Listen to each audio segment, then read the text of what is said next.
SIT അന്വേഷിക്കുന്ന 312 ഗ്രാമിൻ്റെ കാര്യമാണ് തൻ്റെ ആഭരണശാലയിൽ നിന്ന് കിട്ടി. അതല്ലല്ലോ ഇവിടെ യഥാർത്ഥ തൊണ്ടി മുതൽ എവിടെ, ആ തൊണ്ടി മുതലല്ലേ കണ്ടെത്തേണ്ടത്. അപ്പോൾ എന്നോട് വിദേശ മലയാളി പറഞ്ഞ കാര്യമാണ് ഞാൻ SITയുടെ മുമ്പിൽ പറഞ്ഞത്. SIT അദ്ദേഹത്തെ വിളിച്ചു വരുത്തി മൊഴി എടുത്തിട്ടുണ്ട്. ഇനി SITയുടെ ജോലിയാണ് ഇത് കണ്ടെത്തുക എന്നുള്ളത്. ഒരു കാര്യം വളരെ വ്യക്തമാണ്, കേരളത്തിലെ മുഖ്യമന്ത്രി ഈ അന്വേഷണം അട്ടിമറിക്കാനുള്ള എല്ലാ നടപടികളും ചെയ്തുകൊണ്ടിരിക്കുകയാണ്. അദ്ദേഹം ഇന്നലെ പറഞ്ഞത് എന്താ, സോണിയാഗാന്ധിയെ അടുക്കൽ എങ്ങനെ അവരൊക്കെ ചെന്നു. കേരളത്തിലെ മുഖ്യമന്ത്രി പിണറായി വിജയന്റെ ചെവിയിൽ ഉണ്ണികൃഷ്ണൻ പോറ്റി സംസാരിച്ചത് എന്തിനായിരുന്നു? അപ്പോൾ കേരളത്തിൻ്റെ മുഖ്യമന്ത്രിക്ക് എന്തായിരുന്നു ഇതിനകത്ത് പങ്ക്? അദ്ദേഹത്തിന് എങ്ങനെ ഉണ്ണികൃഷ്ണൻ പോറ്റിയായിട്ട് ബന്ധമുണ്ട്? കളവ് പറയുന്നതിന് ഒരു പരിധിയുണ്ട്. മുഖ്യമന്ത്രി പറയാണ് കോൺഗ്രസ്സുകാർക്കാണ് ബന്ധം. ഒരു കോൺഗ്രസ്സുകാരനും ജയിലിൽ പോയിട്ടില്ല. ജയിലിൽ പോയതൊക്കെ CPMകാർ തന്നെയാണ്. CPMന്റെ മുന്നൊരു MLAയും പഞ്ചായത്ത് പ്രസിഡന്റ് മുതൽ ദേവസ്വം ബോർഡ് പ്രസിഡന്റ് വരെയായ മറ്റൊരാളും ജയിലിൽ കിടക്കുകയാണ്. എന്നിട്ടാ പറഞ്ഞ കോൺഗ്രസ്സുകാർക്ക് ബന്ധമുണ്ടെന്ന് മുഖ്യമന്ത്രി പറയുകയാണ്. എന്താണ്, ജനങ്ങൾ വെറും വിഡ്ഢികളാണെന്നാണോ മുഖ്യമന്ത്രി കരുതുന്നത്? യഥാർത്ഥ കുറ്റവാളികളെ നിയമത്തിന് മുമ്പിൽ കൊണ്ടുവരണം. ഒരു കാര്യം ഞാൻ പറയുന്നു, ഈ കേസ് അട്ടിമറിക്കാൻ ഗവൺമെന്റ് ശ്രമിക്കുകയാണ്. ഈ കേസ് അന്വേഷണം വഴിമുട്ടി നിൽക്കുകയാണ്, മുന്നോട്ട് പോകുന്നില്ല. അന്താരാഷ്ട്ര ആന്റി സ്മഗ്ലേഴ്സിന്റെ പിന്നിലുണ്ട്. ഞാൻ ആവർത്തിക്കുന്നു, ലോകത്തെമ്പാടും ആന്റിക്സ് കള്ളക്കടത്ത് നടത്തുന്ന ആളുകൾ ഇതിന്റെ പിന്നിലുണ്ട്. അതുകൊണ്ടാണ് ഞാൻ ഇന്നലെ പറഞ്ഞത്, CBI അന്വേഷിക്കണം, കോടതിയുടെ മേൽനോട്ടത്തിലായിരിക്കണം ആ അന്വേഷണം. കോടതിയുടെ മേൽനോട്ടത്തിലുള്ള ഒരു CBI അന്വേഷണം വേണ്ടി വരുന്നു. SITയിൽ വിശ്വാസമില്ലാത്തതുകൊണ്ടല്ല, SIT അവരുടെ ജോലി ചെയ്യട്ടെ. പക്ഷേ ഇത് ഇന്റർനാഷണൽ റമിഫിക്കേഷനുള്ളൊരു കേസായതുകൊണ്ടാണ് SITക്ക് അന്വേഷിക്കാൻ കഴിയാതെ വരും. അതുകൊണ്ടാണ് ഞാൻ പറഞ്ഞത് CBI അന്വേഷണം കോടതിയുടെ നിയന്ത്രണത്തിൽ വേണമെന്ന്. ഇന്നലെ മുഖ്യമന്ത്രി എന്തെല്ലാം കാര്യങ്ങളാണ് വിളിച്ചു പറഞ്ഞത്. എന്തുകൊണ്ടാണ് ഇതുവരെ പത്മകുമാറിൻ്റെയും വാസുവിൻ്റെയും പേരിൽ പാർട്ടി നടപടിയെടുക്കാത്തത്? മുഖ്യമന്ത്രി ഒരു അക്ഷരം മിണ്ടിയോ? എന്തുകൊണ്ടാണ് അവരെ സംരക്ഷിക്കുന്നത്?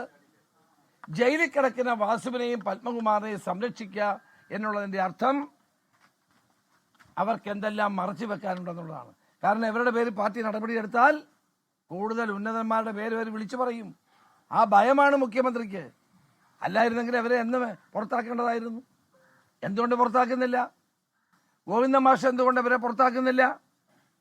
അപ്പോൾ 2 പ്രതികൾ, പ്രധാന നേതാക്കന്മാർ ജയിലിൽ കിടന്നിട്ട് അതിനെപ്പറ്റി നടപടി പോലും സ്വീകരിക്കാതെ കോൺഗ്രസ്സുകാരെ പറ്റി കുറ്റപ്പെടുത്തുക. ഏത് കോൺഗ്രസ്സുകാരനാണ് ഇതുമായിട്ട് ബന്ധം? പോലീസ് അന്വേഷിച്ചിട്ട് ഇതുവരെ ആരും കിട്ടിയില്ലല്ലോ.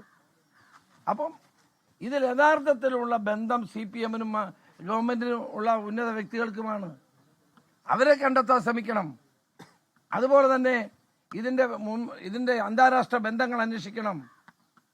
പത്മനാഭസ്വാമി ക്ഷേത്രം ഉൾപ്പെടെയുള്ള കേരളത്തിലെ ഏറ്റവും പ്രധാനപ്പെട്ട ക്ഷേത്രങ്ങളിലെ മുതലുകൾ മോഷണം പോകുന്നുണ്ടോ എന്ന് അന്വേഷിക്കണം.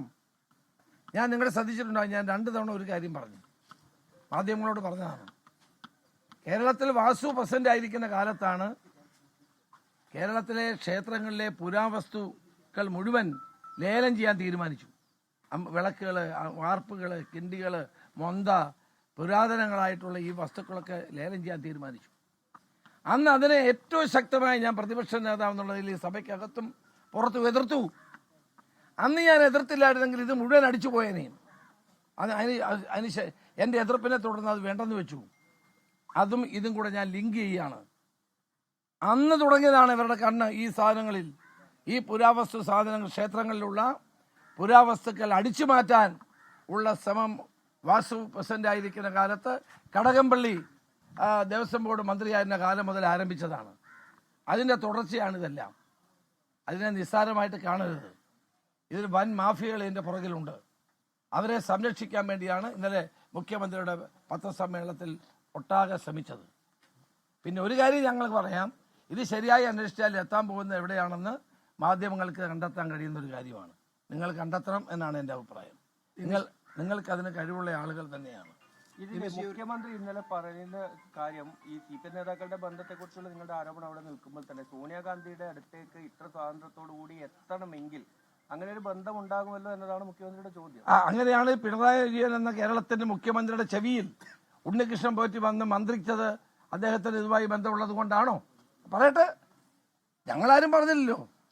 മുഖ്യമന്ത്രി പറയുന്നത് സോണിയാഗാന്ധിയുടെ അടുക്കൽ ഇവരെത്തണമെങ്കിൽ എന്താ ബന്ധം? അതാണ് എന്റെ ചോദ്യം. കേരളത്തിന്റെ മുഖ്യമന്ത്രി വലിയ സാധാരണ ഒരു MLA പോലും കാണാൻ കഴിയാത്ത ആളാണ് മുഖ്യമന്ത്രി. ഒരു വ്യക്തിക്കും കാണാൻ കഴിയാത്ത ആളാണ്. സുരക്ഷാ വലയത്തിൽ ജീവിക്കുന്ന മുഖ്യമന്ത്രിയുടെ അടുക്കൽ ഉണ്ണികൃഷ്ണൻ പോറ്റി ചെവി വന്ന് മന്ത്രിക്കുകയാണ്. അദ്ദേഹത്തോട് അടുത്ത് നിൽക്കുന്ന ഒരാൾ സംസാരിക്കുന്ന പോലെ, ഏറ്റവും അടുപ്പമുള്ള ഒരാൾ സംസാരിക്കുന്ന പോലെയാണ് സംസാരിക്കുന്നത്. അതിന്റെ അർത്ഥം എന്താണ്? അതുകൂടെ മുഖ്യമന്ത്രി പറയണ്ടേ? ഇത്രയും ഫ്രോഡുകളെ സോണിയാഗാന്ധിയുടെ വസതിയിൽ എത്തിച്ചത് അതൊക്കെ നമ്മൾ നോക്കേണ്ട കാര്യം തന്നെയാണ്. അല്ല, സോണിയാഗാന്ധി അടുക്കൽ ഇപ്പൊ ആരെങ്കിലും ഇപ്പൊ ഞാൻ ഒരാളെ കൊണ്ടുപോകണമെങ്കിൽ സോണിയാഗാന്ധിക്ക് അറിയാമോ ആരാണ്? അറിയാൻ പറ്റില്ല. കൊണ്ടുപോകുന്നവർക്ക് ഉത്തരവാദിത്വമുണ്ട് സ്വാഭാവികമായിട്ടും. പക്ഷെ അവർക്കും അറിയത്തില്ലായിരിക്കുമല്ലോ ഇതാരാണെന്ന്. ഇപ്പൊ ഒരാൾ നമ്മുടെ എവിടെയെങ്കിലും നമ്മൾ വിളിച്ചുകൊണ്ട് പോവുകയാണെങ്കിൽ, അല്ലെങ്കിൽ നമ്മളെ വിളിച്ചുകൊണ്ട് പോവുകയാണെങ്കിൽ നമുക്കറിയാമോ? ഇവിടെ പിണറായി വിജയനെ പോലൊരു മുഖ്യമന്ത്രി അത്ര ബാലിശമായ കാര്യങ്ങൾ പറയരുത്. അതാണ് ഞാൻ ചോദിക്കുന്നത്. ഈ ഉണ്ണികൃഷ്ണൻ പോറ്റി എന്ന് പറഞ്ഞ കേസിലെ പ്രതി മുഖ്യമന്ത്രിയോട് സംസാരിക്കുകയാണ് ചെവിയിൽ. അത്രയ്ക്ക് സ്വാതന്ത്ര്യമാണ്. പാർട്ടി സെക്രട്ടറി ഗോവിന്ദൻ മാഷക്ക് പോലും അടുത്ത് നിന്ന് ചെവി സംസാരിക്കാൻ വയ്യാത്ത മുഖ്യമന്ത്രിയാണിത്. അപ്പോഴാണ് ഉണ്ണികൃഷ്ണൻ പോറ്റി ചെവി എന്ന് സംസാരിക്കുന്നത്. അതിൻ്റെ അർത്ഥം എന്താ? ഇദ്ദേഹമായിട്ട് ബന്ധമുണ്ടെന്നാണോ? ഞങ്ങളാരും അത് പറഞ്ഞല്ലോ. ഞങ്ങളത്ര ബാലിശമായ ആരോപണമൊന്നും ഉന്നയിച്ചില്ലല്ലോ. ഈ ശബരിമല വിഷയം തെരഞ്ഞെടുപ്പിൽ ബാധിച്ചിട്ടേ ഇല്ല എന്നാണ് മുഖ്യമന്ത്രി പറയുന്നത്. അത് ശരിയാണ്. കാരണം മുഖ്യമന്ത്രി പറയുന്നത് ഞങ്ങളുടെ കുറ്റമല്ല, ഭരണത്തിൻ്റെ എതിരായിട്ടുള്ള വികാരമല്ല, ശബരിമല കേസ് ഇതിൽ ബാധിച്ചിട്ടില്ല, ജനങ്ങൾക്ക് തെറ്റുപറ്റിപ്പോയതാണ്. ലോകത്തെവിടെയായാലും ഏത് സമയത്തും 24 വാർത്തകളും ഓഗ്മെന്റഡ് റിയാലിറ്റി പാക്കേജുകളും എക്സ്പ്ലെയിനറുകളും വിശദമായി കാണാൻ ഞങ്ങളുടെ യൂട്യൂബ് ചാനൽ നിങ്ങൾക്ക് സബ്സ്ക്രൈബ് ചെയ്യാം.